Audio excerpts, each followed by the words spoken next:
아는 것은 힘이라 하는 말이 있습니다.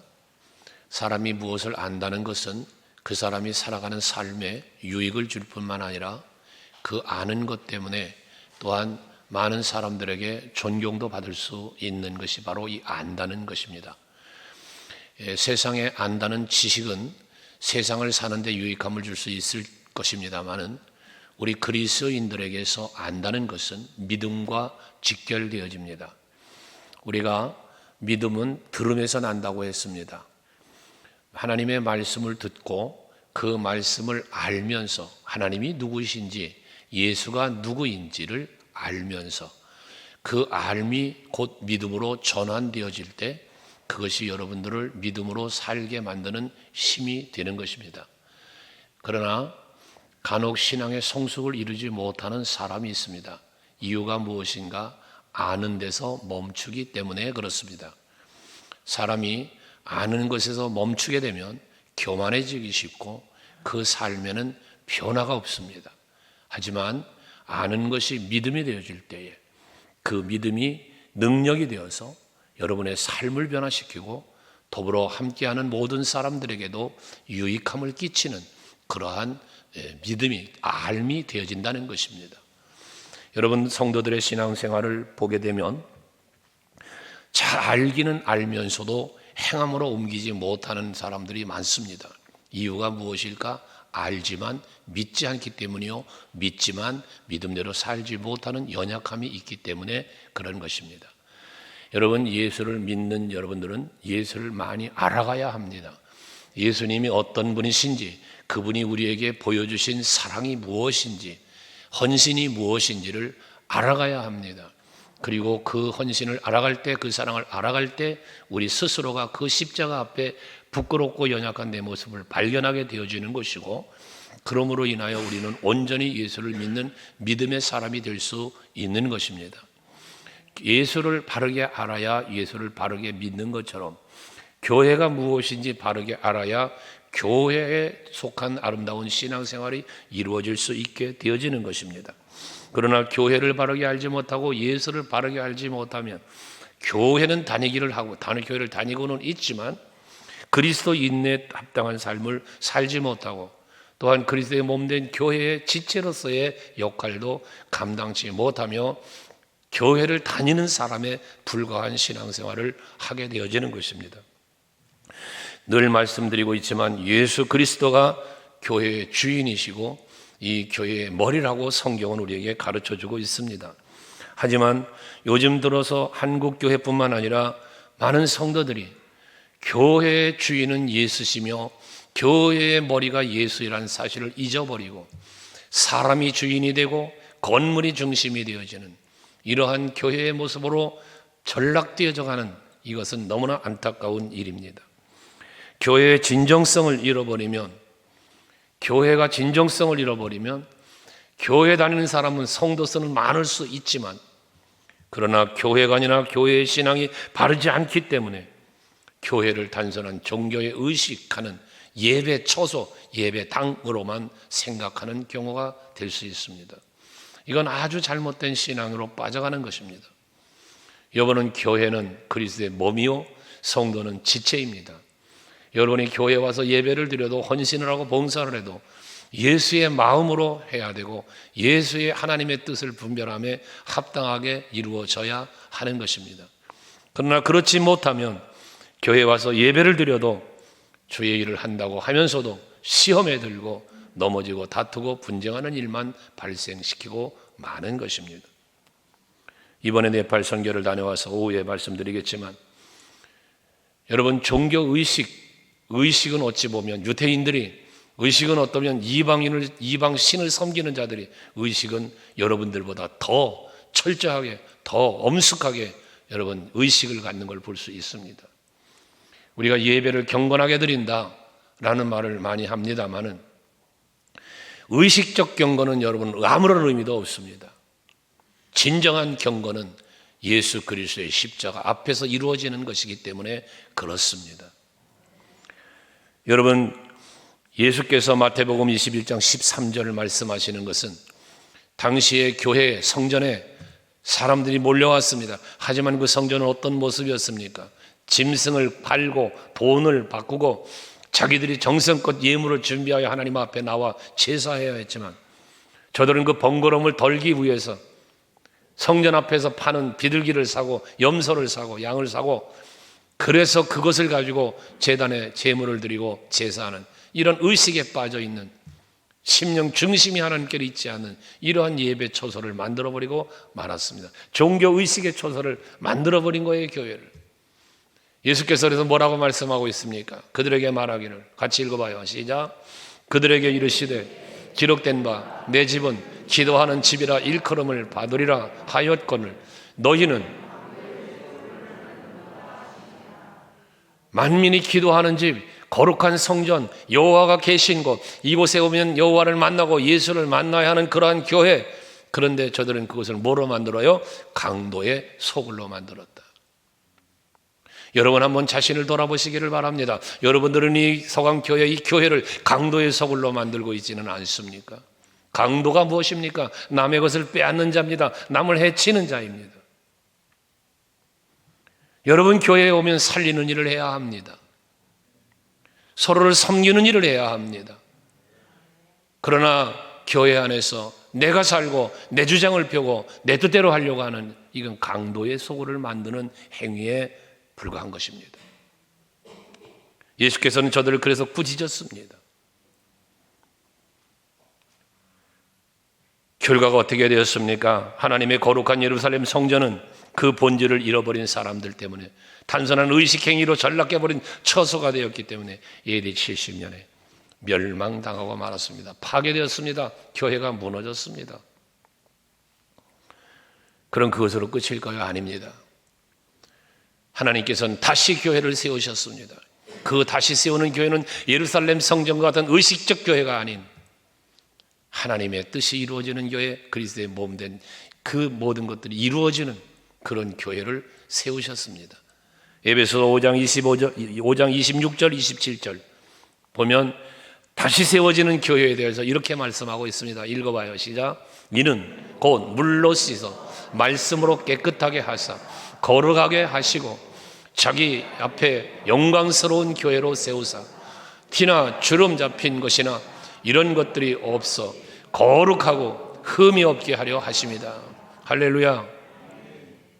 의식에 빠져있는 예루살렘 교회는 무너져 내렸지만 하나님께서 다시 세우는 교회는 말씀으로 세우셨다고 합니다. 거룩하고 흠이 없는 교회, 하나님의 영광이 나타나는 교회로 하나님이 세우셨답니다. 우리 서강교회가 이런 이와 같은 교회가 되어지기를 원합니다. 그러려면, 우리 서강교회가 그런 교회로 세워지려면 여러분들이 올바른 이런 교회관, 다시 세워진 이 교회관이 여러분에게 있어야 합니다. 그래서 오늘 우리는 하나님이 주신 말씀, 예수의 명령에 충실한 교회가 되어야 되고, 말씀으로 돌아와서 이 세상의 유일한 희망이 되고 은혜의 보좌인 그리스도의 몸된 교회를 세워가는 일에 우리 모두가 하나가 되어야 합니다. 그 누구도 예외일 수 없습니다. 왜? 모두가 지체이기 때문에 그렇습니다. 사도행전 교회는 어떤 교회였습니까? 초대교회에 세워졌던 많은 교회들, 예루살렘 교회로부터 안디옥 교회로, 에베소 교회로, 로마에 세워진 많은 교회들로, 더 나아가 우리 서강교회로 이어진 이 교회가 어떤 교회였습니까? 사람을 살리고 또 회복시키는 생명의 복음이 있는 교회들이었지 않았습니까? 말씀이 선포되면 많은 영혼이 회개하고 돌아와 주님께 앞에 서는 이러한 일이 벌어졌으니까 말입니다. 교회를 위해서라면 목숨을 바치는 그러한 순교자들이 있던 교회가 사도행전 교회들이었잖아요. 끊임없이 온 세상을 흔들어 놓을 만한 복음을 땅끝까지 전하기 위해서 몸부림쳤던 교회가 사도행전 교회입니다. 오늘 우리 서강교회가 이와 같은 교회로 바뀌어져야 합니다. 예수밖에는 없습니다.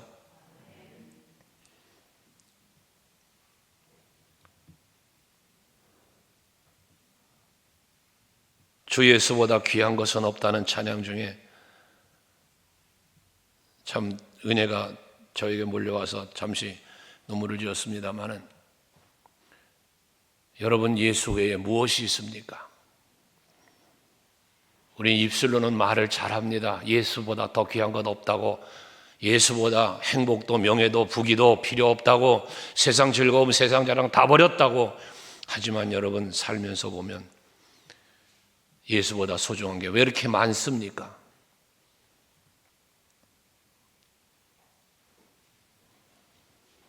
예수 없는 신앙생활은 아무것도 아닙니다. 예수가 없는데 무슨 열매를 맺겠어요? 여러분이 아무리 주의 일을 해도 예수가 빠진 열심은 헛된 것입니다.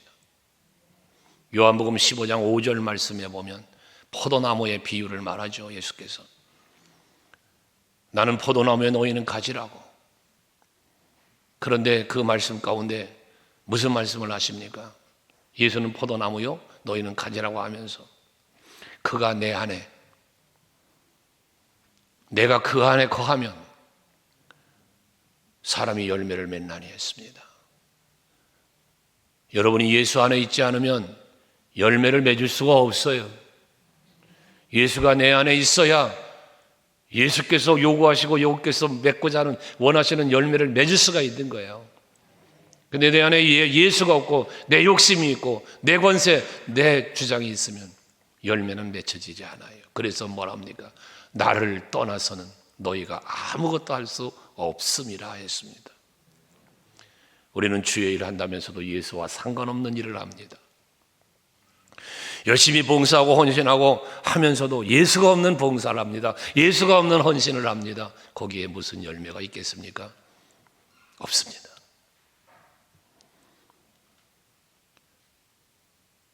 예수 밖에서는 어떤 열매도 맺을 수 없다는 말씀은, 나를 떠나서 너희가 아무것도 할 수 없다는 말씀을 생각해 보면, 교회의 주인이 되시고 머리가 되시는 예수, 이 교회 안으로 들어오지 않고 밖에 있으면 그리스도 몸과 하나 되지 못하는 것이요, 열매도 맺는 것 같지만 맺어지는 게 아니라는 것입니다. 꽃꽂이 신앙을 말씀 가끔 드리죠. 뿌리가 잘라졌습니다. 그리고 꽃 모양만 가지고 꽃꽂이에 꽂아져 있습니다. 그 꽃은 아무리 아름다워 보여도 죽은 꽃입니다. 그 꽃에는 열매가 없습니다. 또 재창출되어지는 씨도 나오지 않습니다. 하지만 강단에 있는 이 꽃처럼 화분에 심겨져 있는 이 꽃은 살아 있습니다. 열매가 맺혀질 겁니다. 얘네들의 열매를 통한 뿌리가 또 뻗어갈 것입니다. 우리 서강교회 성도들은 그 뿌리가 예수 안에 있는 성도들이 되시기를 바랍니다. 그래야 그 믿음이 온전한 믿음이 되고 아름다운 열매 맺어지는 신앙생활이 이루어지는 겁니다. 아무리 믿음이 좋은 척하고 아무리 기도를 많이 하고 아무리 성경을 많이 안다고 해도 뿌리가 교회 안에 있지 않으면 그 신앙생활 속에 열매는 없어요. 그래서 우리 서강교회의 꿈은 사도행전 교회를 배우고 그 사도행전 교회에서 역사했던 역동적인 말씀과 성령의 역사하심, 그 살아서 역사하는 그 역사함이 우리 교회에 있기를 꿈꾸고 또 그런 교회를 만들기 위해서 우리 모두가 하나 되어져야 할 것입니다. 그러므로 그런 교회를 만들기 위해서 우리가 어찌할 것인가? 가장 먼저는 예수 그리스도가 살아있는 교회를 만들어야 합니다. 예수가 살아계신 교회, 예수가 보여지고 예수가 느껴지고 예수를 여러분 만날 수 있는 그런 교회가 되어야 한다는 것입니다. 여러분도 마찬가지입니다. 교회에 예수가 살아 역사한다는 것은 온 성도들, 지체된 성도들의 심령 속에도 예수가 살아서 역사해야 합니다. 사도행전 1장 1절과 2절을 한번 보시면요,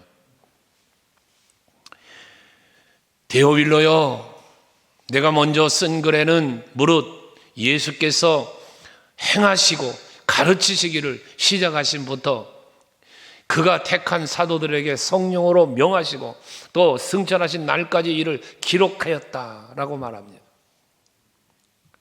사도행전 시작부터가 예수로 시작되었습니다. 여러분, 그게 교회의 시작이 되어지는 것입니다. 그것이 오늘까지 이루어지는 겁니다. 그러니까 교회는 예수가 없이는 교회가 아니라는 거예요. 교회의 절대적 본질, 교회가 절대적으로 행해야 할 것들, 예수께서 행하신 일과 또 그께서 가르치시고 명령하신 일을 이행하고 전하는 일, 이것이 바로 교회가 할 일이요 성도가 해야 할 일이라는 겁니다. 만일 교회에서 예수 그리스도가 중심이 되지 않는다면 그 교회는 교회로서의 의미를 상실해 버리고 만 것입니다. 마찬가지입니다. 성도가 예수 그리스도가 중심이 되지 않는 신앙생활을 하고 있다면 이미 그는 성도됨을 포기한 삶을 살고 있는 겁니다. 교회에 그래서 오면 예수 그리스도를 통하여 거듭나고 변화되고 예수의 증인되어지는 삶으로 살아가는 전환점이 이루어지는 것이 교회여야 한다는 거예요.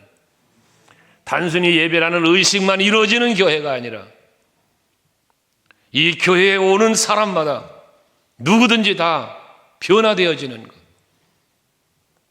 이게 진정한 교회의 모습이라는 것입니다. 오늘 베드로의 설교가 앞에 나와 있습니다. 그 설교 말씀을 듣고 사람들이 마음에 찔렸답니다. 그것이 교회의 시작인 것입니다. 여러분들이 성전에 와서 말씀을 들으면서 이 말씀으로 여러분들이 변화가 일어나기 시작을 해야 됩니다. 오늘 36절에 보시면 베드로는 저들에게 선포한 메시지가 무엇입니까? 핵심의 메시지가. 그런즉 이스라엘은 온 집은 확실히 알아라 하면서 너희가 십자가에 못 박은 이 예수를 하나님이 주와 그리스도가 되게 하셨느니라. 예수가 뭐라? 그리스도다.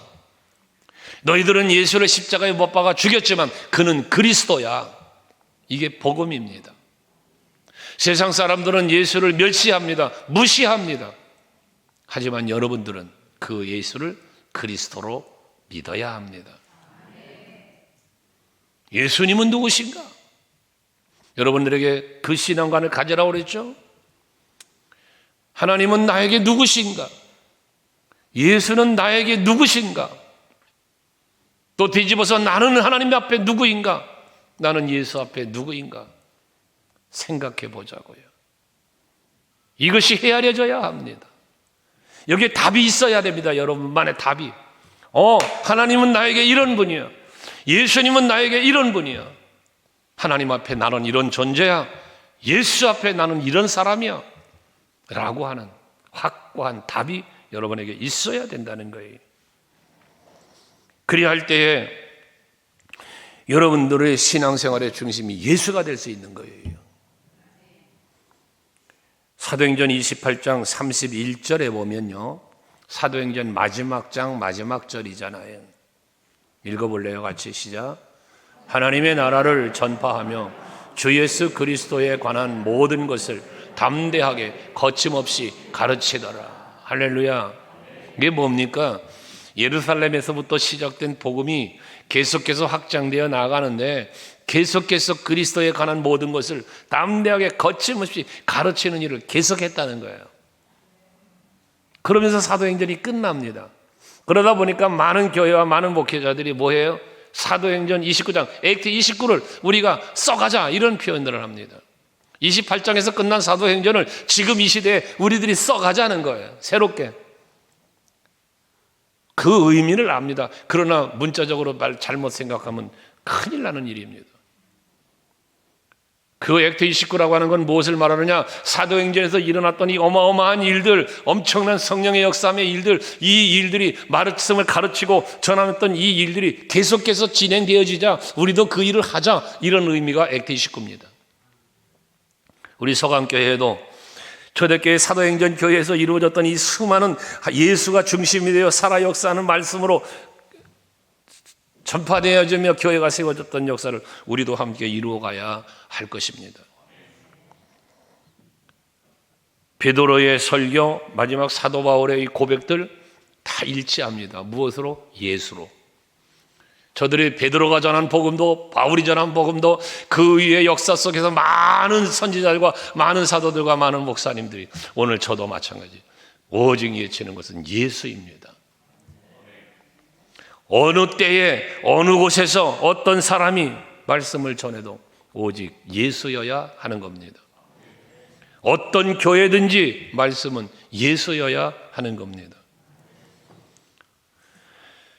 그래야 할 때 예수를 잘 가르치고 전하는 교회가 돼서 예수를 닮아가고 예수를 온전하게 믿어갈 때 사도적 교회를 이루어갈 수 있다는 것이에요.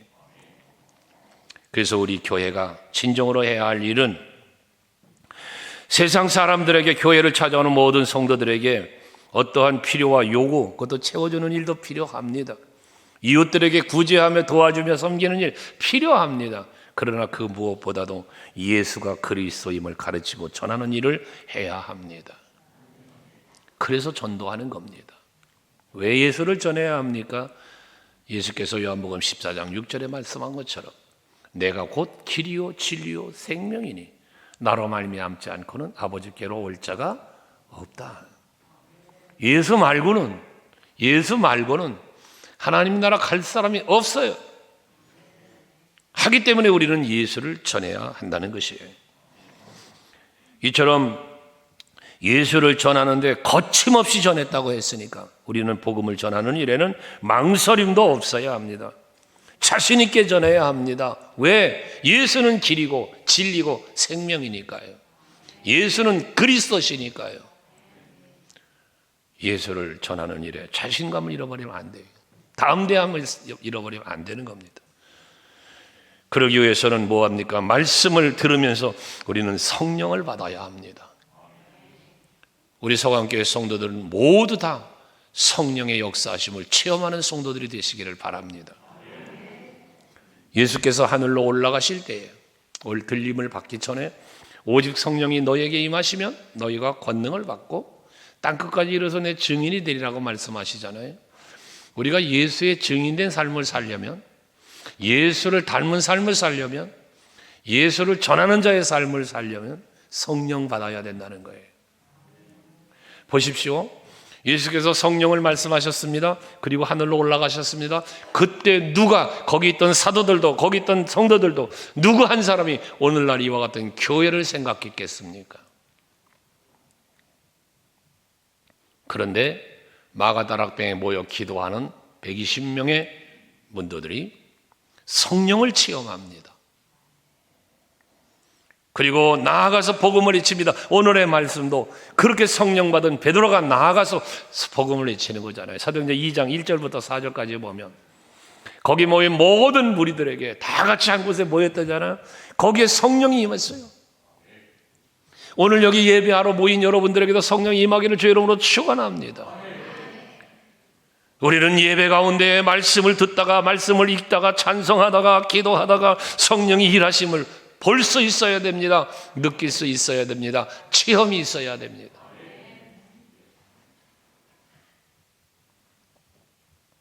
아무도 교회에 대한 예측을 할 수 없었던 그런 때에 성령이 임하니까 새로운 시대가 열립니다. 새로운 눈이 열립니다. 이제 교회가 보이는 겁니다. 예수의 십자가의 죽으심의 의미가 무엇이며 그 십자가의 터전에 세워갈 교회, 복음을 통한 교회들이 세워가야 한다는 이것들이 저들에게 보여지기를 시작한 겁니다. 그리고 나가 말씀을 전하는 것입니다. 오늘 38절을 보십시오. 같이 한번 읽어요. 38절. 여러분 가능하다면 외우셔야 돼요. 시작. 베드로가 이르되 너희가 회개하여 각각 예수 그리스도의 이름으로 세례를 받고 죄사함을 받으라. 그리하면 성령을 선물로 받으리니. 할렐루야.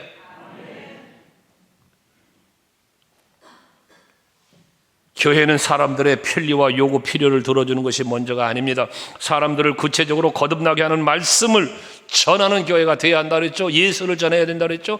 그때 성령은 역사를 하시는 거예요.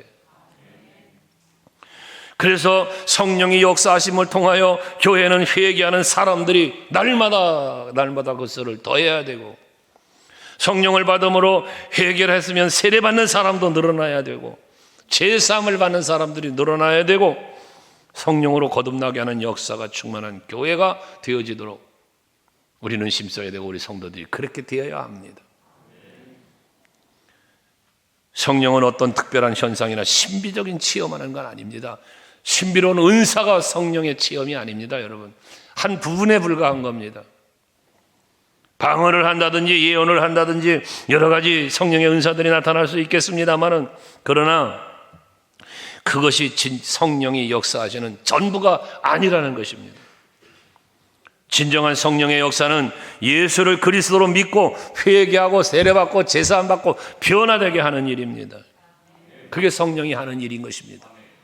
앞에도 말했지요. 교회는 수년 동안 다녔어요. 말씀도 많이 알아요. 기도도 많이 해요. 성령을 받았기 때문인데요. 선무당에 사람 담자는 그런 옛말이 있는 것처럼 예수를 믿고 성령을 받긴 받았는데 충만하게 받지 못하니까 엉뚱한 짓 하는 거예요. 엉뚱한 짓을 하는 거예요. 신비주의자가 되버리고 만다는 거예요. 신비주의자가.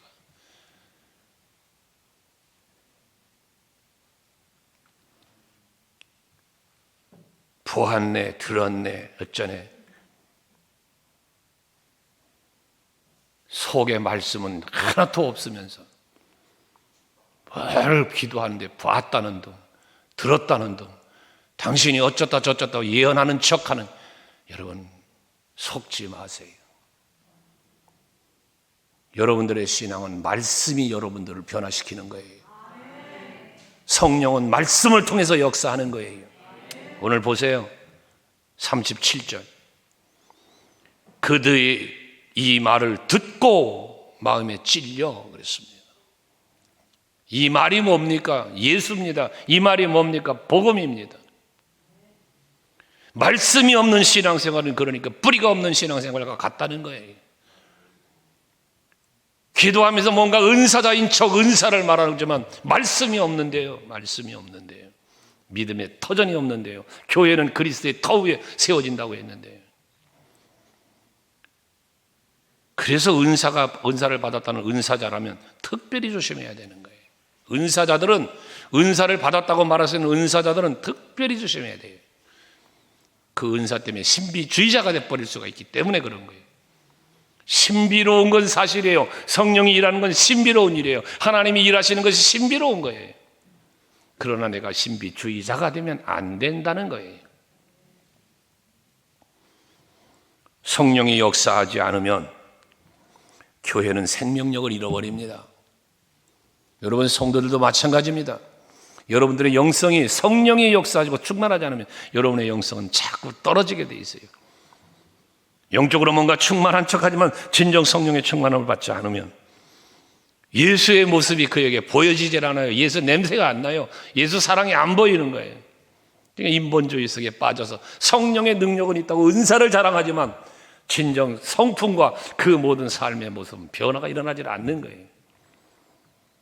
진정 성령의 역사는 사람을 바꿔놓는 겁니다.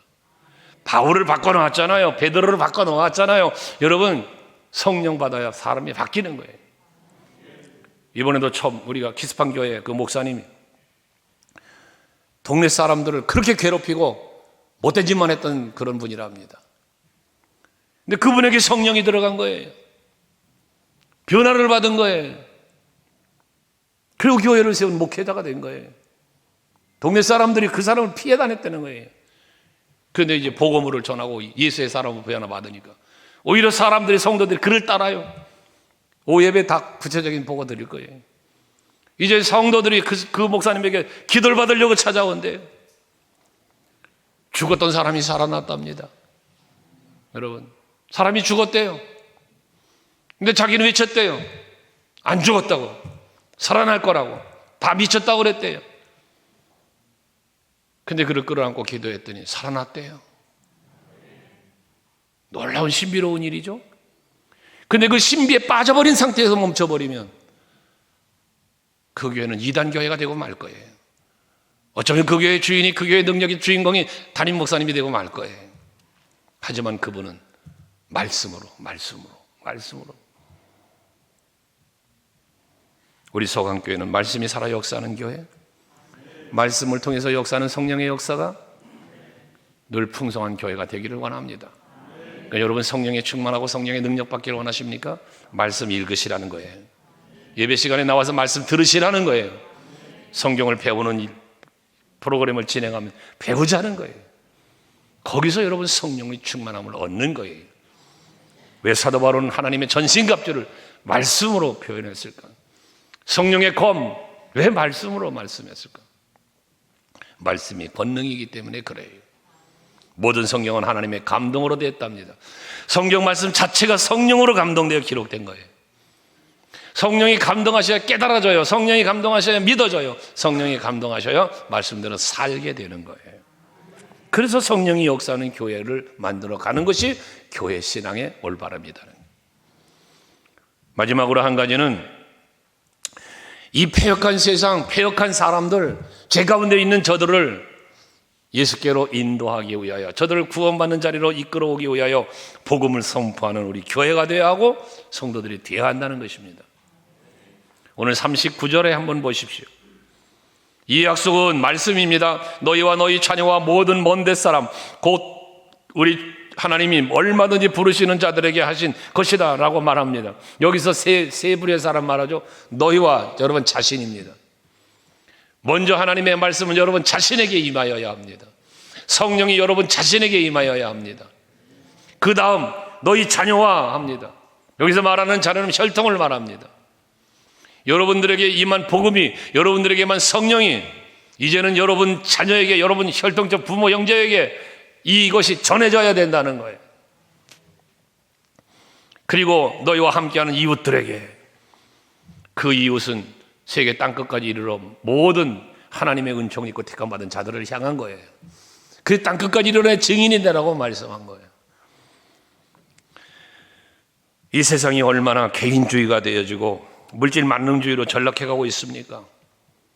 우리들이 살고 있는 현실 아닙니까? 개인주의, 물질 만능주의. 그러다 보니까 그것 때문에 그 개인주의와 물질 만능주의가 가정을 파괴하고 교회를 파괴하고 사회를 파멸시키는 이런 일이 벌어지고 있는 거 아닙니까? 나만 아는, 너와 나라고 하는 이거는 담을 쌓고 있는, 우리는 예수 안에 하나라는 생명체 공동체가 되어야 하는데 개인주의가 되어버리고 말아요. 개인주의가. 돈이면 다 해결될 줄 아는 물질 만능주의가 빠져버리고, 이거 바뀌지 않으면 교회가 교회다워질 수 없고 성도가 성도다워질 수가 없어요. 우리는 철저히 나 개인 중심, 나가 중심이 되는 게 아니라 예수가 중심이 돼야 되고, 물질 만능이 아니라 돈으로가 아니라 예수의 이름으로 성령의 권능으로 죄를 감당하려고 심쓰는 여러분이 되어야 해요.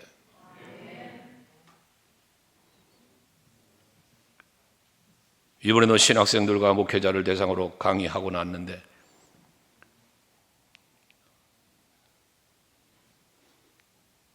저들이 그 강의를 듣고 깨달은 것을 이야기하고, 나중에 한 친구가 아니라 교역자는 저에게 다가와서 미용성교를 하는 중에 나한테 꼭 하고 싶은 말이 있다는 거예요. 그래서 사모님을 대동해서 통역을 하면서 긴 시간 얘기를 나눴어요. 전 그분의 간증이지, 그분의 간증. 왜? 저는 내 간증을 했었으니까. 그걸 듣고 자기 간증을 하고 싶다는 거예요. 그게 들었어요. 너무나 기가 막힌 이야기를 해요. 우리는 얼마나 할렐루야 감사 하나님께 해야 되지, 여러분 정말 깨달아야 됩니다. 거기에 그거 공부하고 강의 1시간 듣겠다고 3일을 왔대. 3일을 걸어서 하루, 차 타고 하루, 또 어째서 하루, 3일을 걸려서 거기를 왔대. 3일을 걸려. 힌두교 집안에서 태어나서 예수 믿는다고 매일 아버지한테 두들겨 맞고 집에서 쫓겨나고, 그런데 하나님은 살아계셔서 자기를 돕는 일을 만나게 해주시고 지금은 교회를 세워서 30여 명이 모이는 예배를 드리고 있대. 그게 진정한 교회입니다. 그것이. 여러분이 믿는 예수는 어떤 분이십니까? 우린 생각해야 됩니다. 진정한 교회의 사명이 무엇일까? 진정한 성도로서의 사명은 무엇일까? 여러분, 나의 사명은 뭘까? 또 난 무엇을 소중히 여기며 어떤 것을 같이 기준을 두며 살아야 할까?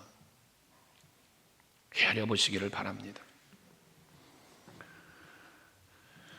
세상에 존재하는 모든 것들은 그냥 흘러가는 대로 내버려 두면 세상에 덮여 떠내려가는 거예요. 그러니까 찬송가 중에 물 건너 생명줄 던지어라. 저 형제 떠내려간다. 전도라는 은사는 없지만 사랑은 있잖아요. 사랑은. 전도는 사랑 없이 할 수 없어요. 내 새끼가 지옥 가게 생겼는데 어떻게 그걸 그냥 둡니까? 내 부모가 지옥을 가게 생겼는데 그걸 어찌 그냥 내버려 둡니까? 내가 그렇게 사랑하고 친밀하게 지내는 친구가 지옥 가게 생겼는데 그걸 어떻게 그대로 내버려 둡니까? 시간이 지나가면 좋아질 거라고요? 시간이 지나가면 나아질 거라고요? 속지 마세요. 착각하지 마세요. 내 새끼 지금 열심히 공부해야 대학 가니까 대학 간다부터 열심히 하면 되지. 그렇게 생각했던 여러분들 중에 있어요. 여러분들 중에도 있다고요. 대학 가면 잘할 거라고. 잘합니까? 대학 가니까 잘하더냐고요. 아니요. 속지 마세요. 지금 여러분의 자녀들은 물론이고 모든 사람들에게 필요한 말 한마디가 있다면 이다면 잘 될 거야가 아니라요. 지금 당장 예수 믿고 구원받아야 된다. 이 세상은 오늘이라도 끝날 수 있다. 그렇잖아요. 이 어리석은 부자야, 내가 네 영혼을 오늘 밤에 불러간다면 너에게 그것이 무슨 유익이 있겠느냐. 예수님의 말씀 아닙니까? 복음은 다음에 전하는 게 아닙니다. 지금 해야 되는 겁니다. 지금. 여러분이 사랑하는 사람이 있어요? 지금 말씀하세요. 예수를 지금 전하세요. 그리할 때 41절 읽습니다. 시작. 그 말을 받은 사람들은 세례를 받으며 이날의 신도의 수가 3,000이나 더하더라. 거기 뭐예요? 이 말을 받은 사람은, 이 말을 받은 사람은, 로마서에서 바울이 말하지만 전하는 자가 없는데 어떻게 들을 수 있겠냐? 듣지 않았는데 어떻게 믿을 수 있겠느냐? 그렇잖아요.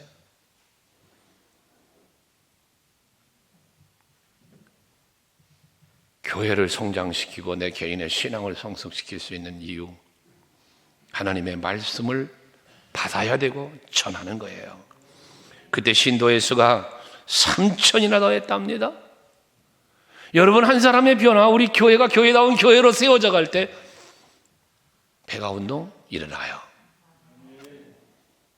부활주일이 지나고 완전한 신앙 회복을 이루자는 어둠에서 빛으로, 세상에서 교회로, 여러분들이 아직도 작정하지 못했다면 이제라도 작정하자고 그랬죠.